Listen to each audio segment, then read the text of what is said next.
Then, good morning, everybody. Welcome to workshop 3, Innovative Breeding Approaches for Organic Agriculture. We'll have a session of 1 hour from 11:10 officially till 12:10, and I'll be your moderator. And then we have several people involved in this session. Matteo Petiti, he will be the chat box moderator. He'll be collecting your questions throughout the session. Veronique Schable will be the reporter after the session when we go back to the spot me. This will be after the short break, after this session. And we have 3 speakers who will describe what innovative breeding approaches are about. Edith Lammerts van Buren, she'll present about the systems-based breeding. Pedro Mendes Moreira about breeding for diversity, and Adrian Rodriguez Burezzo about breeding networks. We'll have presentations in total about half an hour, followed by a discussion, half an hour, and this discussion will be moderated by Matteo. Then briefly what LIVESEED Work Package 3 is about. It's on organic breeding approaches, and we have 4 objectives. One objective is provide inspiring guiding principles to breed for resilience and quality improvement in organic agriculture. Then the second one is to have selection tools for diverse and resilient cropping systems. So the guiding principles, Edith will talk about that. Then Pedro will talk about the more diverse and resilient cropping systems and the tools that we are developing for this. And then we have a task, a very important task, about exploring the importance of the plant-plant and plant microbiome interface. This is a very fascinating topic, but given the scope of today's meeting, we will not talk about that much today. And then very importantly also to establish crop-specific breeding and knowledge networks. And this is what Adriaan will talk about. So now I would like to give the floor to Edith Lammerts van Buren to just explain a little bit more about what the systems-based breeding concept is. Thank you very much, Edwin, and hello everyone this morning. I will introduce you the system-based breeding concept as a guiding principle for this breeding work package. Can you show the next slide, Edwin? In this task, we have started with producing a scientific article on the concept of system-based breeding, which is available in a journal with the title Towards Resilience Through System-Based Plant Breeding. It's an open access, and that was the starting point for several workshops which were reported in different reports. I first want to show that the breeding sector is not only interacting, which we usually know, with the science and technology, with different breeding techniques, genomics, etc., but is also prone to societal and cultural norms and values. We see more and more comments from society about the patenting, about the merging of different breeding companies, etc. And it means that in society there are different norms and values, but also the value chain, the market and the industry has a role, and also policy and governance. So those are the areas that are interacting with the breeding sector. Next slide. Next slide, Edwin. So what we then did was analyze the current approaches existing in the breeding sector worldwide, And we could define 4 approaches. We have the community-based breeding approach, which was also originally derived from the participatory plant breeding approaches in the south and now also being applied in the north. We have the corporate-based breeding sector, the companies that provide seeds on a commercial base. We have trait-based breeding, which is largely the research institutes providing tools for selection and for breeding. And more and more we see ecosystems-based breeding addressing complex traits like ecosystem services, agrobiodiversity, and climate robustness. And what we see is that all these 4 different approaches have good aspects that we would like to integrate, but those 4 approaches will not integrate by themselves. You need a 5th driver, and that's what we call the system-based breeding as a driver to not only address ecological resilience goals, as I just mentioned, agrobiodiversity, ecosystem services, and climate robustness, but also aspects of social resilience, as it was described by the Sustainable Development Goals, but also in the Organic 3.0 vision of the international umbrella organization, IFOAM International, being food security and safety, food and seed sovereignty, and social justice in breeding. But we need a lot to achieve that. We require change in attitude and from attitude to action, and I will give some example. Next slide, Edwin. The first example is a Dutch example, which we realized, and you could call it one of the, more or less, there are 3 key elements for the required change in attitude: corporate social responsibility, circular economy and true cost accounting, and fair and green policy. And this example addresses mostly the corporate social responsibility. We had a problem in the Netherlands with copper use in organic potato, and we had seen that most resistant cultivars from the 1980s had broken resistances and were not feasible any longer under organic conditions without copper spraying. But the sector wanted to refrain from copper, and we can only change the assortment to more robust cultivars if we have commitment of the market, because the market is usually quite conservative and wants to hold the original potato varieties, but we wanted to change that. And there was a huge effort made by the Dutch Organic Umbrella Organization to involve all the supermarkets, the big supermarkets and the smaller specialized health food store. And to our surprise, within 1 year, they all committed to change the assortment over the next 3 years gradually, so that by 2020, we would have only resistant cultivars, late blight resistant cultivars in the organic segment. And that is this year, and indeed we reached 100% of organic varieties that were resistant. And that was a major achievement with such a broad commitment. Next slide.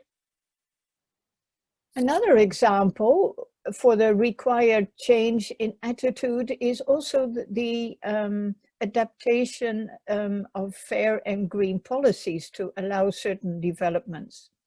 One is that we know that in an organic management, diversity in the field can reduce the susceptibility to diseases, but therefore we need heterogeneous material, but the current seed law does not allow that because it's based on homogeneous, uniform varieties. And the EU acknowledged this and allowed an experiment for cereals during 2014 and 2021, and it is prolonged and is even now included in the new organic regulation that will come into force officially next year. Next slide. The other example is from attitude to action, and it addresses the key element needed for such change in attitude to action, and is an example on new entrepreneurship. It's an example from the US, where the organic seed sector is quite a large sector. But the new thing is that in the US, they don't work with breeders' rights. So every seed company can include varieties in their catalog. And that's also what High Mowing as an organic seed company did. They included varieties from the organic farmer breeder Frank Morton from Oregon, who is specialized on lettuce varieties. And to the surprise of Frank Morton, the High Mowing company gave him 10% of the turnover of the sales on those lettuce varieties to Frank Morton. And he said, you don't have to do that because they are for free. There are no breeders' rights attached to them. But the High Mowing argued that it is a way to build a relationship. We thank you for such nice varieties. It means that we don't have to breed for lettuce, but we can interact with each other. And I see that for the market that High Mowing is addressing, we still fail some specific lettuce varieties, and could you breed that for us? And that's how relationships start of collaboration, respecting each other's input. Next slide. When we had developed this concept, we discussed that in 2018 in a German workshop, international workshop, to see if this concept would be recognized by breeders and by breeding researchers. And what we learned in the interactive workshop was that there were many obstacles mentioned and recognized, that indeed, law and regulations don't always allow such a approach, that the focus is much more on short-term profit instead of long-term profit. And also the funding scheme is more based on short-term, 4 years, where breeding usually costs a much longer trajectory, and we would like to have some long-term funding. But there were also solutions mentioned. Yes, indeed, we should collaborate much more in breeding instead of competing with each other. We need commitment of the market, and we should open up and share knowledge to move forward. And that was the result of that workshop, written in a report that is downloadable on the LIVESEED workshop website. Next slide, Edwin. And we also had a workshop in Brussels with value chain partners, because that was one of the goals. How can we interact with the value chain? As you see, if you have seen with the Dutch potato example, sometimes you can't move the assortment if the market doesn't recognize that and collaborates with the breeders and the farmers. But then we noticed that the value chain actors, so say the supermarket managers, they said, why would we be involved in organic plant breeding? And what is the advantage of organic plant breeding for us? What's in there for us? And what's in there for consumers and society? And you see that there is a huge communication gap between the breeding sector and the farmers and the value chain partners further up in the chain. And it means that we need to develop a way of communicating with those actors to understand what they can contribute. And we need knowledge exchange, we need communication, but also marketing and education tools for that. And with the Dutch example, we have shown, but there are also more examples that we can manage that, but that's quite a challenge. Next slide. Yes, so that is what I wanted to present you on the system-based breeding concept to inspire future direction of the organic plant breeding sector. Thank you. Thank you, Edith. Matteo, did you receive any questions for clarification? Otherwise, we will continue with the part by Pedro, breeding for diversity. No, I haven't received any questions in the chat so far. Okay. Thank you. Yeah, so please also, if you have any questions for the discussion, please send them via the chat and Matteo will collect them and we'll organize, in that way we can organize a smooth discussion. Pedro, can I give you the floor? Thank you, Edwin. Good morning to everybody. Can you please, the next slide? Edwin already mentioned these topics. I will focus more in detail on the developing, on breeding selection tools for more diverse, resilient cropping systems. Next slide, please. And as a visual way of doing this, I've chosen we have the more diverse, resilient crop systems, and this can be applied to annual, to perennial, and agroforestry. I mainly will focus on annual and annual species. Next slide, please. Well, in the annual species, as you can see, we have a huge diversity from the north to south, and from the winter crops to spring crops, from the barley, from pea, consociations between fava bean, wheat, triticale, vetch, and oats, yellow lupin, blue and white lupin, and cereals. Well, there's a lot of diversity on these. Next slide, please. Then we have other aspect.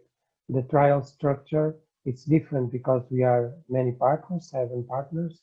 So for these trials, we have the conventional from low input and organic, and then we have randomized complex block designs, lattice designs, and the years from 1 to 4 and locations from 1 to 15.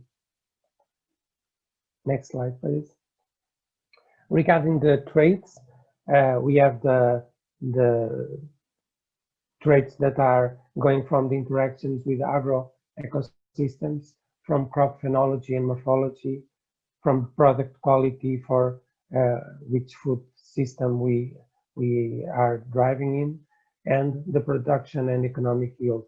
So there's if we can separate these, we have these traits for inspiring us in terms of the breeding methods. Next slide, please. And to treat all this data, we have the statistical methods. And I put this graphic in order that we can see that our options in terms of statistics that are much more used, like for instance ANOVA and multiple tests, descriptive and coefficient of variation, than to others that are going far from the central point, and that are also some of them important. Some can be applied, others not. But this is some of the aspects that we wanted to talk in the next slide. We started some meetings. There was a meeting in 18 September and we will finish on 20 January. We know that there's a lot of statistical tools. Some of them were already published, like in the methods and tools that were published in Diversifood output. And we have also some papers that were communicated to us during the lifetime of the project.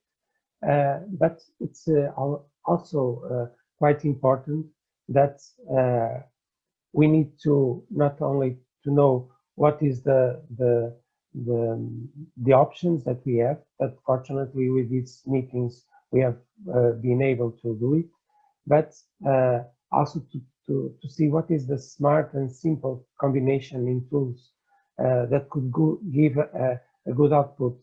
And also how can we engage new breeders, how can we engage young people on this search, and how can we share among us some of these techniques. That's why I think that in terms of this breeding knowledge, to pass this information to the several actors. Next slide, please. Regarding the several actors that we are already present on the first slide, it is also quite important that I'm going to present one of these examples from the farmer's perspective also. So next slide, please. So the last slide was from the maize bread that we have talked. This is the sweet maize. Also some of the trials that we have done. Next slide, please. And we have been working for several decades with farmer selection on the farmers' fields. But also we wanted to engage new people with the students in this knowledge, and showing the diversity and how can we use this diversity, and how can we use some of these these analysis tools. Okay, next slide, please. This is a basic information that we use for the farmer selection. That is before pollen shaving, then in the harvest field, and then in the harvest. So we with this and talking with the farmers, we get to the information and to the traits that we want to. Next slide, please. You can see. Next. So I'm going to tell you about one example that we have, that is with the best year of Sousa Valley. We started with we wanted to know what would be the best year, and for that the farmers delivered their years. They made the registration, and there was an empirical farm formula that was done. This is the formula, and I will not go in details, but we wanted to show to the farmers some of the aspects that would be important for them to select. Next slide, please. So with this information and with this best year of Sousa Valley, we wanted to have methodological analysis that in certain way are complex, but we wanted to give an answer to the farmer. And the answer is, what can he select when he goes to the field? What are the most important traits that he can select? And with that, we use it, some methodologies, and at the end, we can tell them that the traits that he could select are based on bibliography, are based on the data that we gather, and we can communicate. And this is the photo where the breeder used to read to the farmers what were the traits, the most important traits, and so he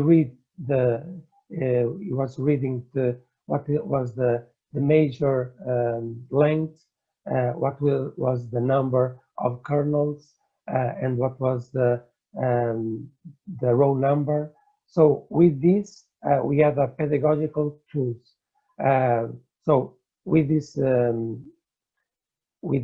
competition, we attract people to come with their germplasm, and then we have a pedagogical tool, because we explain to the farmers what would be some of the traits that they could select for being more successful on their breeding goals.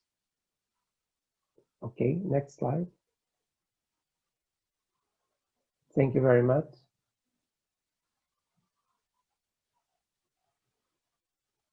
Okay, thank you, Pedro. This was a very clear example.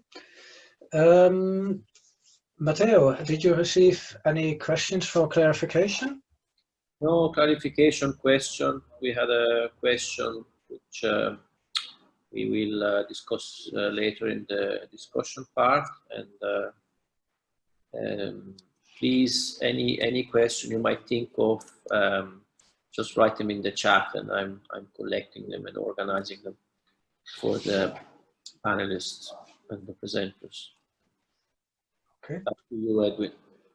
Okay, thank you, Matteo. Then, Adrian, can I give the floor to you?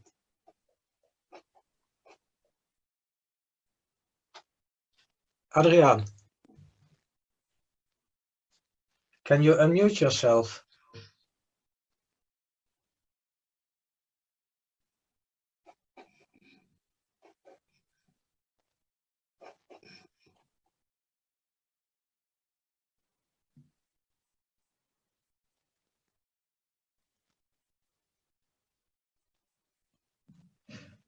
At the moment, I cannot hear Adrian.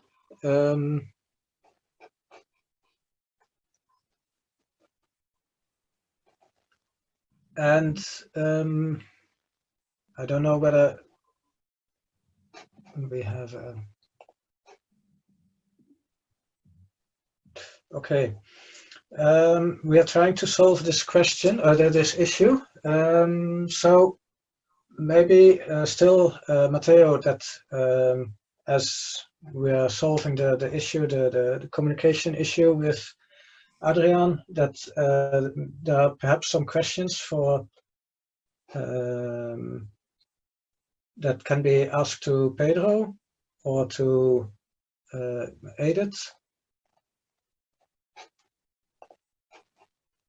Yes, there's a question from Christina, which came up during Pedro's presentation. And so I'll ask to Pedro first, but then of course the other panelists can add. It's about seed swaps and whether seed swaps are legal in Europe, and what are the guarantees against risk of spreading pests and diseases, so seed-borne diseases and pests. For me, Matteo, or sorry.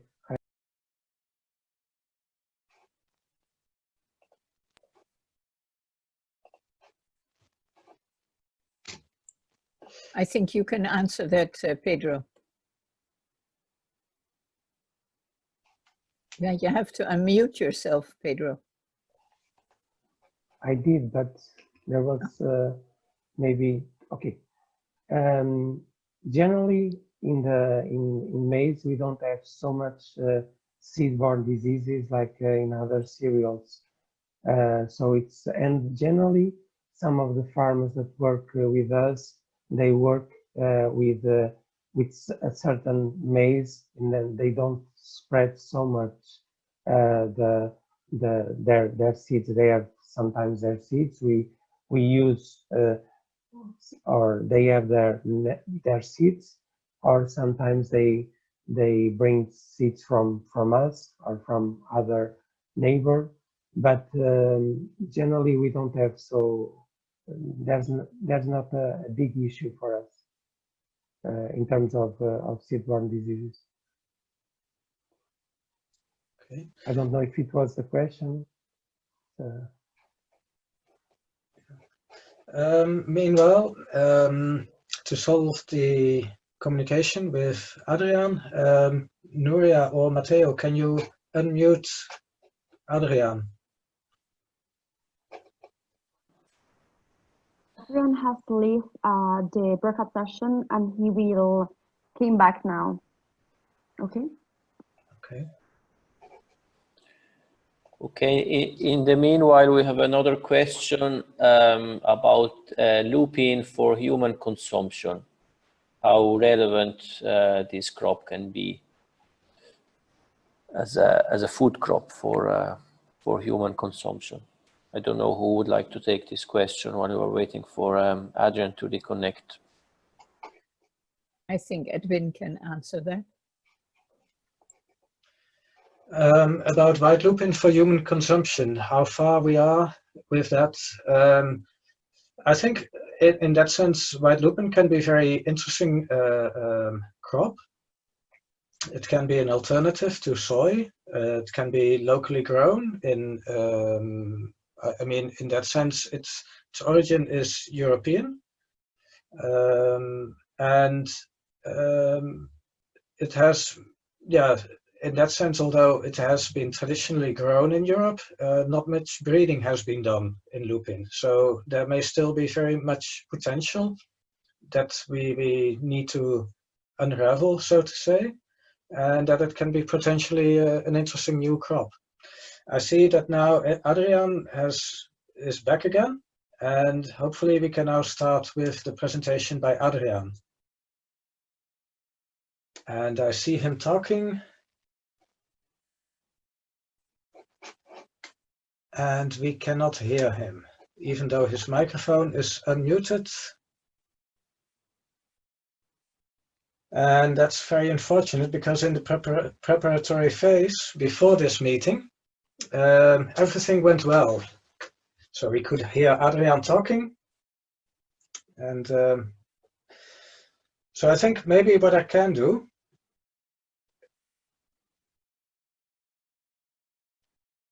is give the presentation that Adrian has prepared. And of course, that will not be, I'm not Adrian, so I won't be able to give all the details. Because if there are no other technical solutions, we logged in and everything, then I will share my screen again.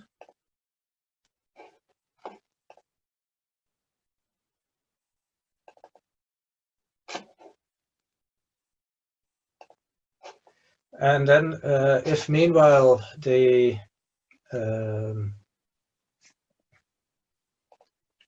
how do you call it? The technical issue is solved, then we quickly change to Adrian again. Yeah, so breeding networks in participatory plant breeding to close major breeding gaps. Adrian has been working a lot on tomato, so that's why in this case the example will be on tomato. And yeah, the fourth aim of work package 3 of LIVESEED was on establishing crop-specific breeding and knowledge networks. So when it comes to closing or to improve breeding networks, it's also important to share knowledge. And why building networks in organic plant breeding or in plant breeding in general? What Adrian started with is the conventional approach, that there's kind of like a linear development in that. You can say that, and you can recognize that in the all of agriculture, that very much a chain developed of specialists.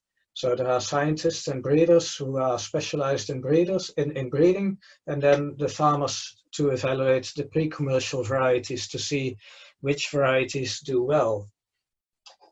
Then there are some consequences, and that I think many people can also recognize those consequences, that the breeding is then very much dependent on only a small group of people, specialists, and that the breeding is done under very specific conditions. And this goes all well when also the farmers and the scientists and the breeders have the similar conditions. In the case that where the farmers have other conditions, already this morning Monica talked about local adaptation, and also if you have local markets, that's where this process starts showing difficulties. So when the agents, the socioeconomic agents, when they are in another type of agri-food chain, often their feedback is often not well heard or is not coming to the breeders, and that there's a lack of involvement. So what can be the benefits from participatory plant breeding? In that their ideas, their experiences, their opinions can be taken into account much better.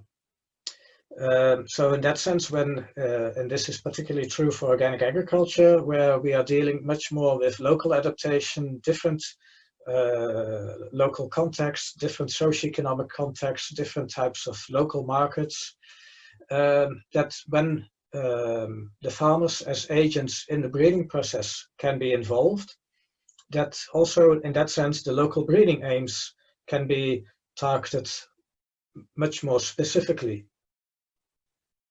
And in that sense then the breeders, the farmers become like little breeder. Already Ada talked about Frank Morton as a farmer breeder. The farmers can become, in that sense, also farmer breeders. They feel involved in the process, but also what they do can contribute to the regional or local food or value chain. So these are some examples of these agents, different farmers. There's also the breeders, of course, and specialists doing laboratory work. There's the value chain, the supermarkets and local markets, and of course the consumers. And then last but not least, also policymakers and parliamentarians. So in that sense, participatory plant breeding can provide broader alternatives to small and regional farmers, in that way diversifying varietal availability. It also means recovery of land races, ecotypes, heirlooms, also developing heterogeneous populations, So that in that way we have a broader gene pool to work with. We can have better adaptation to organic at a local context. We have higher plasticity and also high added value. Taste of the past, improved nutritional value for those farmers who think that is really important for them. Then also very important to strengthen the local links from farmers to consumers, and that in that sense also the citizens can become aware of their own role in organic production and conservation of local agrobiodiversity. And that together means that we can have a larger gene pool.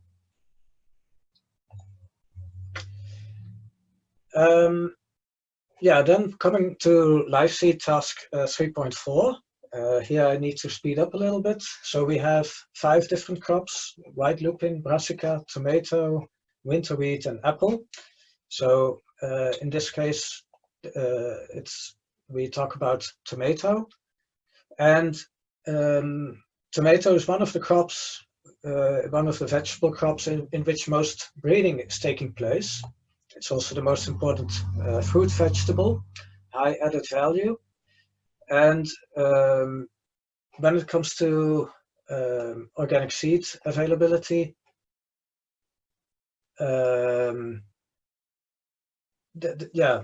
most varieties are modern F1s, very high productive, very well adapted to high input farming. But when it comes to farmers who are working on different types of conditions, there's a lack of adapted varieties. So partners from Rete Rurale in Italy and the University of Valencia, in collaboration with other associations, have started breeding projects. One example is under Coeur de Boeuf in Italy, starting with an evolutionary population. So in that sense, the heterogeneous material, the idea is not only to work with that in the case of cereals, but also in this case to work with tomato, and that there are 5 different agroclimatic conditions, 5 different regions. These are the pins in the map on the right, where farmers are involved in the evaluations, participatory, so it's really them, the farmers, doing the evaluations, and where there are different approaches being used. And of course, in the case of the field evaluations, the farmers, they look at yield, the growth, pests and diseases, etc., etc. In Spain, the focus is much on heirlooms and land races, where many varieties have been evaluated in the past few years. And different types of agents have been involved in these evaluations, where also, again, yield, figure, disease tolerance, earliness are very important aspects, and that also laboratory analysis of for the nutritional quality are being added to in then the total overall evaluation. Then also very importantly, after the on-farm selection, also then the consumers and the retailers are involved to do taste panels in that way to elicit the consumer's opinion on what are the best varieties. And yeah, so far the process is ongoing. The lessons learned is that participatory breeding can be very useful. It's also very efficient. It also means that in that way consumers become more strongly involved, and I think here one of the most expensive in cost, I think here actually, because many actors are involved, it's very cost efficient. So farmers, they make in-kind contributions and also very important, we have strongly committed agents. Thank you very much. This was the part that Adrian would present. Now I go back to Matteo. Yes, hello. We got some questions during this last presentation, which are quite interesting. So I start with a question from Guzi. I hope I'm pronouncing the name right. And if you go for local breeding aims, does this imply a much larger assortment of varieties? Does this not make seed production very complex and challenging, and also choice of varieties to be used? So a question about broadening the varieties available, choice of varieties, using specific adaptation, local adaptation, and how does this affect seed systems and seed production? Matteo, do you know whether Adrian is back online again? Because it would be interesting if he could answer this question. Well, Otherwise, he's online, but there's a problem with the audio, which we are not able to solve apparently. yeah. Perhaps Adrian can also use the chat to answer if he hears me. Mm-hmm. Could I also ask Edith or Pedro to answer this question?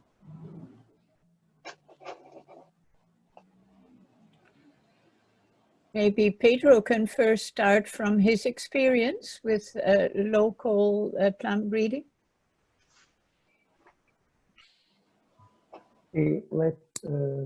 Sorry, but there are so many questions. What are the questions that you wanted to? Well, the first question was if the local plant breeding implies a much larger assortment of varieties. Mm-hmm. Yeah, generally, yes. Depending on the place that where you are. If it's more diverse, it implies that. If it's more homogeneous, probably not. But as a backbone, it's important that if you have more varieties, you have also more diversity, and to tackle with some pest diseases and even to the adaptation of your conditions, farmer conditions and practices. And second part, Pedro, of the question was, does that make seed production very complex and challenging? Yes, it's more complex and challenging, obviously. If you have more diverse places or locations, it can bring some, but as in the presentation of Adrian, you have also saw that there was a small breedings or farmers that do the breeding selection, and in that case, it's you can have a more adapted per location varieties. Maybe also to add, because I saw an answer by Adrian, farmers themselves or farmer associations will become the producers of their own seeds. In such cases of preserving local varieties or populations, the farmers can be the producers of their seeds. Yeah. So this is also in line with what Pedro just mentioned, but I just wanted to add this. Mm-hmm.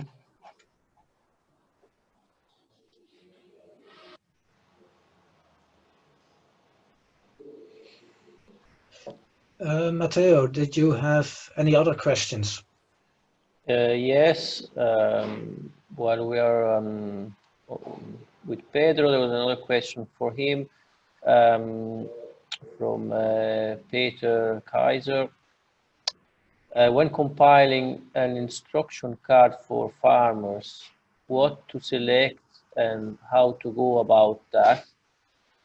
How do you ensure that there is room for additional traits farmers might value next to the ones the breeders have come up with?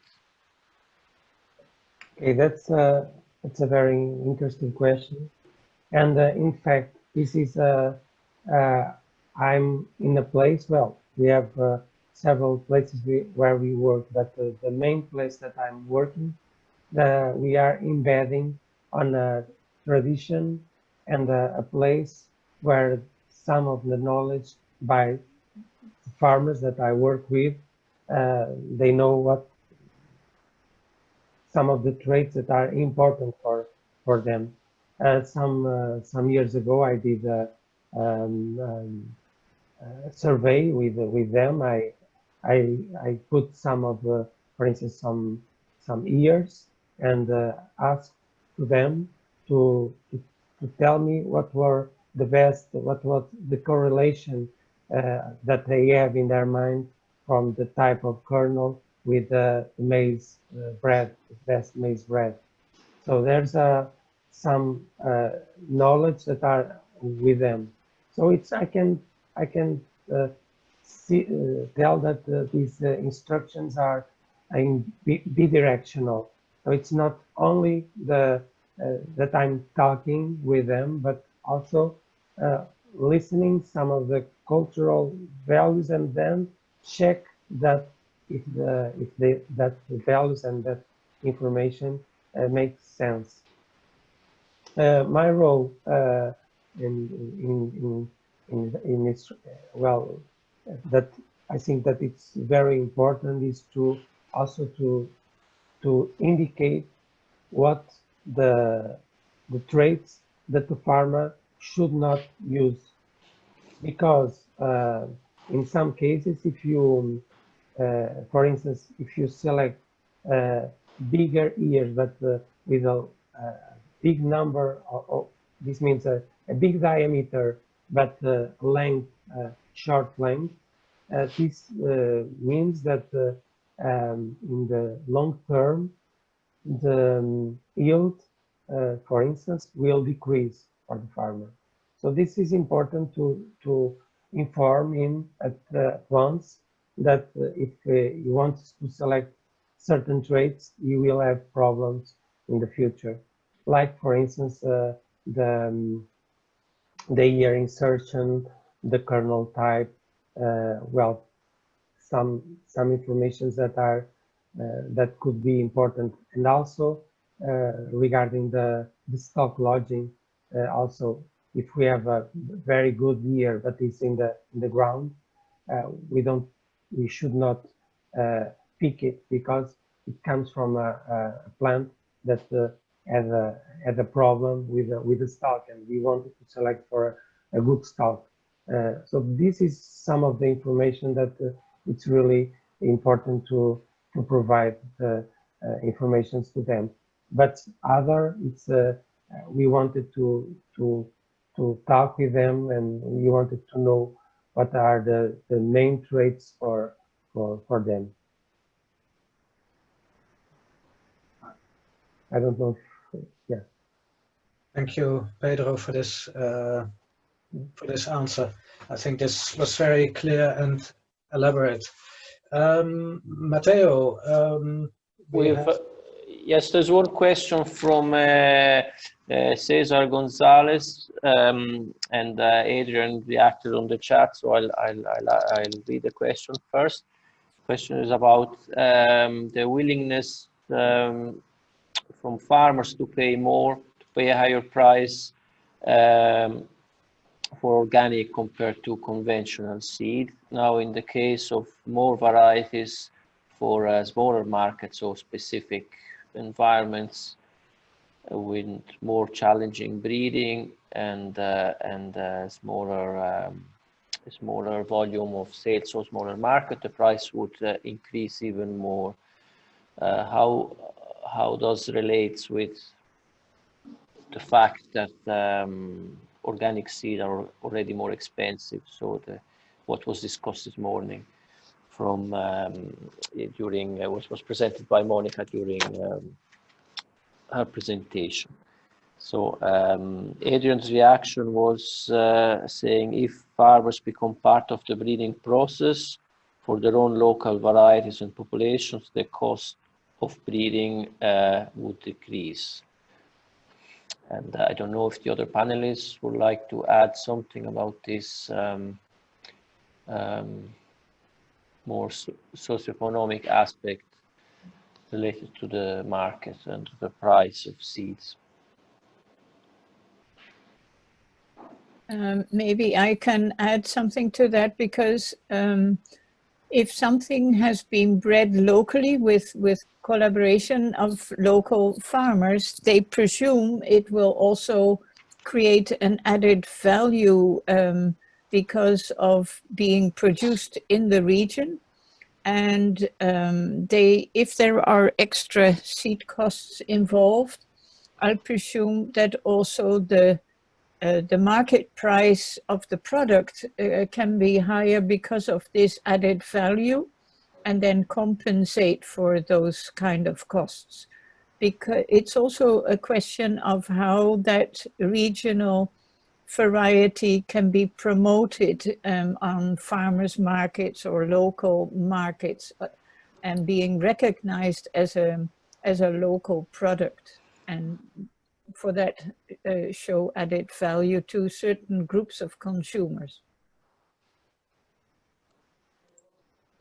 Thank you, Edith. Yeah, so we have 12:10. I think maybe this at this stage it's good to wrap up. Also, I think the question, this last question that we discussed, is very important, very relevant.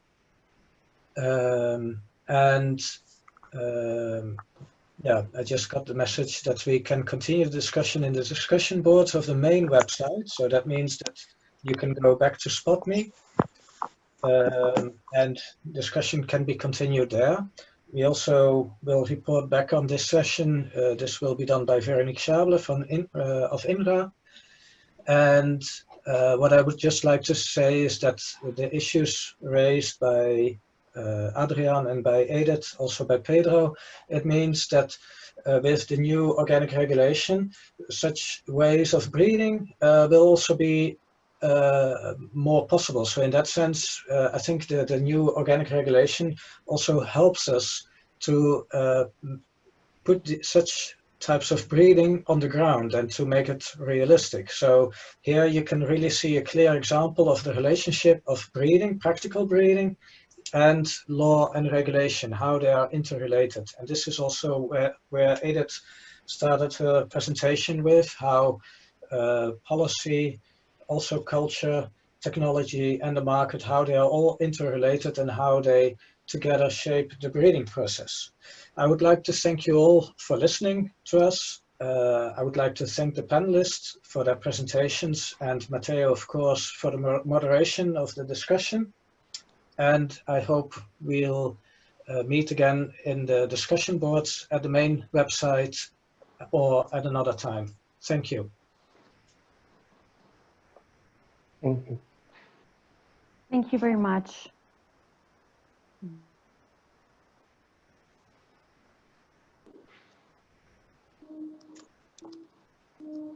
Hi, can you hear me now? Yes, Adrian, you made it. I can't believe it. I can't believe it. How is this possible? Oh, Adrian. It's crazy. But you do have an echo, Adrian.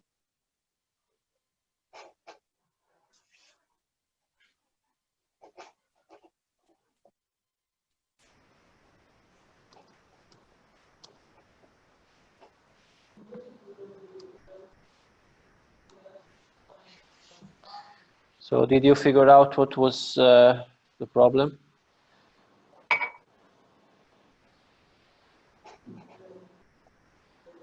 Adrian? No. Now he's gone again. Maybe if you have speakers, maybe you need to really like push them into the computer. Maybe something is wrong. I think Adrian has been lecturing on Zoom for the last months, so it's quite unexplicable that the technology is kind of turning against him. Have So- you selected the correct audio set in Zoom? Because, I mean, you are unmuted. It should work.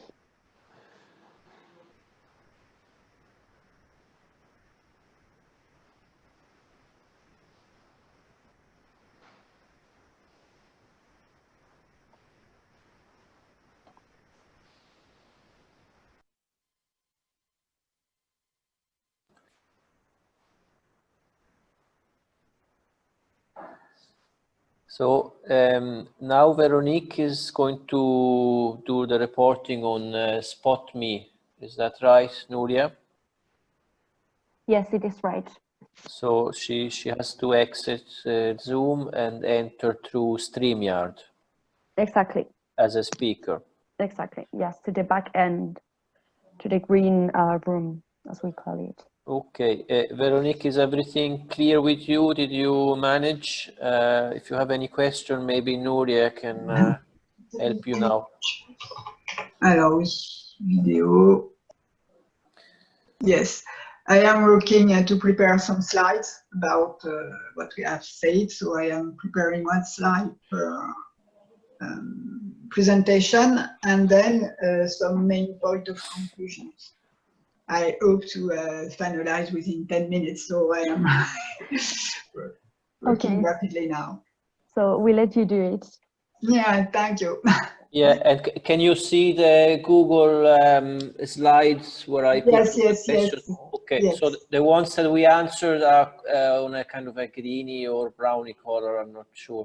I have taken notes also. Okay, yeah, very good. Okay, so I will close this session now. And we meet on the main for me. Okay, thank you, Nuria, for technical support. Thank you all. And I am really sorry for Adrian. Yeah. Okay, bye. See you on the other platform. Bye-bye. Thank you. Bye-bye.